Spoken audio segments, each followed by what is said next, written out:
आज की कहानी आपको सच में रुला देगी। और आज की कहानी ऐसी है कि जीते जी उन ननद भाभी को इंसाफ नहीं मिलता तो वो अपनी जान दे देती हैं, और जान देने के बाद जब वो मर जाती हैं तो उन्हें इंसाफ मिलता है। बहुत लड़ती हैं वो दोनों और खुदकुशी करनी पड़ जाती है उनको। एक आग लगा लेती है और एक थोड़े दिन बाद और एक फांसी लगा लेती है।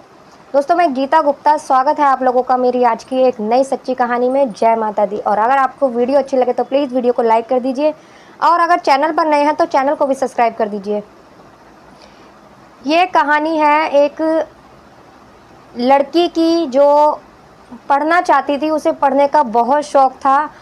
तो वो उसके माँ बाप उसकी शादी कर देते हैं, कहते हैं कि बेटा आगे की पढ़ाई ससुराल जाकर कर लेना, शादी कर लो। तो उसकी शादी करा देते हैं। शादी के बाद वो अपने ससुराल जाती है, अपने पति से, अपने सास ससुर से पढ़ने के लिए बोलती है। तो वो भी तैयार हो जाते हैं। घर में उसके सास ससुर होते हैं, पति होता है और एक ननद होती है, और उस खुद लड़की का नाम स्वाति होता है। तो वो पढ़ने के लिए तैयार हो जाती है और घर वाले भी सारे तैयार हो जाते हैं। वो पढ़ाई अपनी जारी रखती है। जब वो पढ़ाई जारी रखती है तो जाने लगती है, तो वो जहाँ वो जाती थी, इंटर कॉलेज से वो पढ़ाई करती है, वो जाती थी तो उसे बस में जाना पड़ता था। जब वो बस में जाती है रोज़, तो उसी बस में 3 लड़के हुआ करते थे, जो कि 2 लड़के तो वैसे ही थे नॉर्मल परिवार से, और जो एक लड़का था वो डिप्टी कलेक्टर का था। डिप्टी कलेक्टर का रिश्तेदार था, रिश्तेदार का बेटा था। और राजस्थान की ये घटना है, उसका वो लड़का था। ये 3 जने थे, 3 जने उस बस में आया करते थे और धीरे धीरे उससे बातचीत करने शुरू कर देते हैं। बातचीत वो भी करने लगती है, कोई बात नहीं, सब नॉर्मल था, ऐसी कोई बात नहीं होती उनके बीच। एक दिन अचानक जब वो उतरती है, बस से आ रही होती है, तो थोड़ा सुनसान इलाका पड़ता है, और तीनों देखकर, अकेला देखकर, उसे खेतों का एरिया पड़ता था, वो तीनों उसके संग ज़बरदस्ती करते हैं और उसका बारी बारी से बलात्कार करते हैं। गैंग रेप तीनों उसके साथ करते हैं। अब कर देते हैं और उसका वीडियो भी बना लेते हैं, वीडियो बना लेते हैं और उसको धमकी भी देते हैं, अगर उसने किसी से भी कहा तो उसकी ये वीडियो वायरल कर देंगे और उसके परिवार की बहुत बदनामी होगी। उसको धमकी देते हैं और वो चुपचाप अपने घर आ जाती है। जब घर आ जाती है वो किसी को ये बात नहीं बताती। वो सोचती है कि बदनामी होगी और फिर उसकी पढ़ाई पर भी असर पड़ेगा, उसकी पढ़ाई बंद हो जाएगी। इस डर से वो किसी को कुछ नहीं बताती। और जो लड़के होते हैं उसको इसी बात की धमकी देकर कि हम ये वीडियो वायरल कर देंगे। अब आए दिन का उन तीनों का यही हो गया था, उसके साथ यही करते। अब वो अंदर ही अंदर घुटती जाती थी और किसी से कुछ नहीं कहती थी। वो यही सोचती थी अगर वीडियो वायरल हो गई तो मेरे बच्चे छोटे छोटे हैं, उसके 2 बच्चे भी हो जाते हैं, बच्चे छोटे छोटे हैं, बच्चे बड़े होंगे, उनकी बदनामी होगी कि इनकी माँ के साथ ऐसा हुआ था, और उसके पति का क्या होगा, सास ससुर की कितनी बदनामी होगी। सिर्फ इसी डर से वो उन लड़कों की बात माना करती थी। कुछ महीने तक ऐसे ही चलता है, लेकिन उसकी एक ननद होती है जिसका नाम आभा होता है। अब उन लड़कों की नज़र उस आभा पर पड़ती है, तो वो उसको बोलते हैं, स्वाति को, कि अपनी ननद से कहो, आभा से, कि वो हमें फ़ोन करे और हमसे मिले। तो वो मना करती है उनसे कि प्लीज़ उसकी ज़िंदगी बर्बाद मत करो, उससे मत मिलो। तो वो उसे धमकी देते हैं और बेचारी वो अपनी बदनामी के डर से, अपने घर वालों की बदनामी के डर से आभा को घर जाकर सारी बात बताती है और आभा से बोलती है कि उनसे एक बार फ़ोन पर बात कर ले। तो आभा उनसे बात करती है, वो लड़के उसे मिलने के लिए बुलाते हैं। जब वो मिलने के लिए बुलाते हैं, बात करते हैं, तो आभा साफ साफ मना कर देती है और स्वाति भी मना कर देती है। तो वो लड़के कहते हैं ठीक है, कोई बात नहीं, वो लड़के मान जाते हैं। इत्तेफाक की बात होती है, आभा कहीं से आ रही होती है, तो वो लड़के आभा को पकड़ लेते हैं और तीनों उसके साथ वही हालत करते हैं, तीनों उसके साथ गैंगरेप करते हैं, एक के बाद एक। अब आभा को भी वो लोग धमकी देते हैं।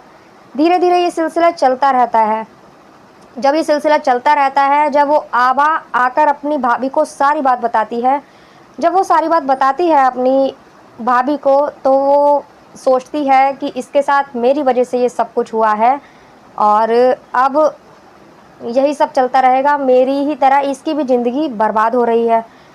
तो यही सब सोचते रहते हैं। तो वो उनको फ़ोन करती है, जो स्वाति होती है उनको फ़ोन करती है कि मेरी ननद को परेशान मत करो और उसकी क्या गलती है, प्लीज़ उसे छोड़ दो। लेकिन वो लड़के नहीं मानते।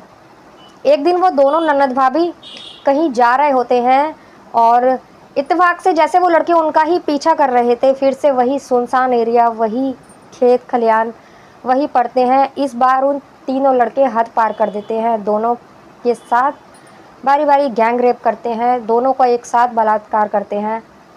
और जो स्वाति होती है अपनी ननद के साथ वो सब होते हुए देख रही होती है। अब उसे सदमा लग जाता है, वो अंदर ही अंदर घुटने लगती है।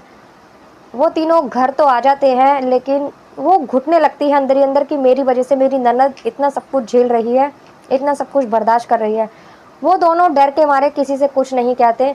और एक दिन जो स्वाति होती है उसकी भाभी, वो अपने आप को आग लगा लेती है पेट्रोल डालकर। जब वो आग लगा लेती है तो जब तक उसे देखा जाता है वो 80% जल चुकी होती है, हॉस्पिटल में जाती है।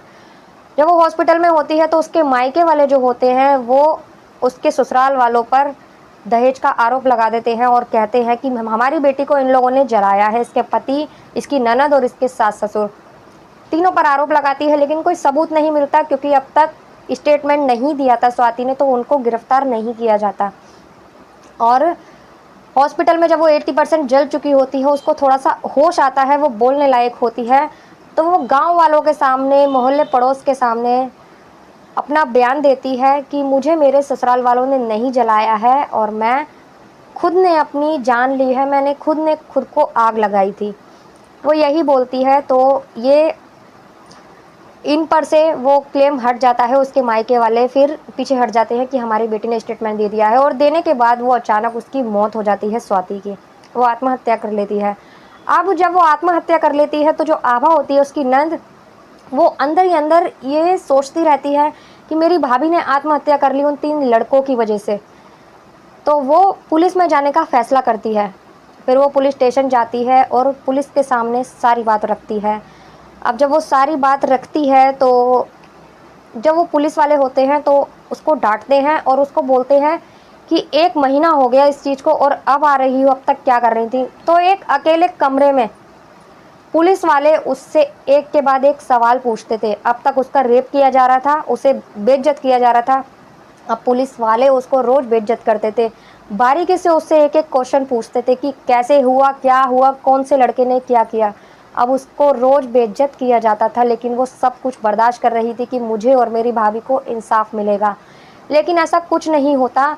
और जब उससे तीनों लड़कों के नाम पूछे जाते हैं, 2 लड़कों के नाम वो बता देती है। जब तीसरे लड़के का नाम बताती है तो पुलिस वाले उसको बोलते हैं कि तीसरे लड़के को भूल जाओ और 2 लड़कों का ही नाम लो, 2 लड़कों को सजा दिलवाओ। तो वो कहती है क्यों भूल जाऊं, जब 3 लड़के थे तो 3 थे, मैं तो तीनों को ही सजा दिलवाऊंगी। तो वो बहुत पीछे पड़ती है और नाम लेती है उनका। जब वो नहीं मानती, वो अपनी जिद पे अड़ जाती है कि नहीं, मुझे तीनों को ही सजा दिलवानी है। तो जो इंस्पेक्टर होता है वो कहता है ठीक है, तुम्हारा टेस्ट होगा और उसमें पता चलेगा कि तुम्हारे साथ क्या क्या हुआ है, कब हुआ है। तो वो उसको कहते हैं कि हॉस्पिटल जाना पड़ेगा तुम्हें यहाँ से। अब तो वो उसे हॉस्पिटल भेजते हैं, बहुत दूर हॉस्पिटल होता है। बेचारी वो सुबह की गई शाम को, वो उसे उस दिन भेजते हैं जिस दिन हॉस्पिटल बंद होता है। वो बेचारी जाती है और हॉस्पिटल बंद होता है, वापस आती है। जब वो वापस आती है वो दूसरे दिन फिर जाती है, वहाँ जाती है तो इत्तेफाक से उस दिन भी वो लेट हो जाती है। तो वहाँ जाकर डॉक्टर की डांट उसे पड़ती है, लेकिन फिर भी वो टेस्ट करवा लेती है, अपना टेस्ट हो जाता है। टेस्ट होने के बाद में आ जाती है, रिपोर्ट दिखाती है। फिर भी वो पुलिस वाले कोई उसकी छानबीन नहीं करते, कोई उसको सज़ा दिलवाने का काम नहीं होता। वो बेचारी थक जाती है एक दिन ये सब करते करते, और थकने के बाद में वो फैसला करती है कि फिर वो 4 मीडिया वालों को फ़ोन करती है, जो लोकल एरिया के मीडिया वाले होते हैं उनको फ़ोन करती है, उनको घर पर बुलाती है।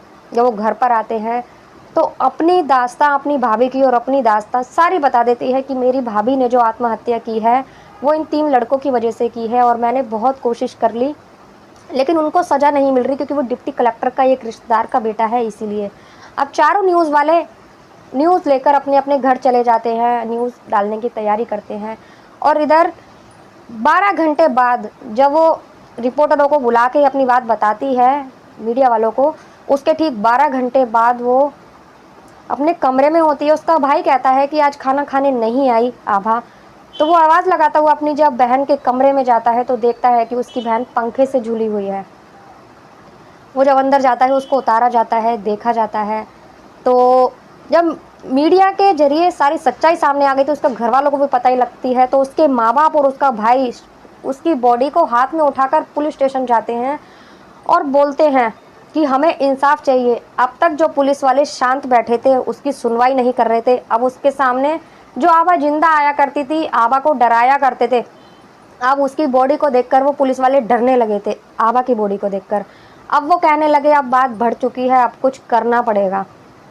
तब फिर उन दोनों लड़कों को गिरफ्तार किया जाता है और जो डिप्टी कलेक्टर का वो था, रिश्तेदार का बेटा था, उसको भी पकड़ा जाता है, उसकी भी सुनवाई होती है, उसको भी पकड़ा जाता है। अब आभा जो मर चुकी थी, मरने के बाद उसको इंसाफ मिलना शुरू होता है। तो धीरे धीरे करके उनको अरेस्ट किया जाता है, उनको सज़ा मिलती है और ऐसे दोनों जो ननद भाभी थी उनको इंसाफ मिलता है। उसके घर वाले फिर उसे सपोर्ट करते हैं। अब तक घर वालों को कुछ नहीं पता था, लेकिन मीडिया के ज़रिए घर वालों को पता चलता है। लेकिन अफ़सोस कि दोनों की जान चली जाती है। दोस्तों, यही एक छोटी सी घटना थी राजस्थान की। आपको कैसी लगी? अगर आपको अच्छी लगी हो तो प्लीज़ वीडियो को लाइक कर दीजिए और मिलते हैं अगली किसी वीडियो में एक सच्ची कहानी के साथ। तब तक के लिए बाय बाय। जय माता दी।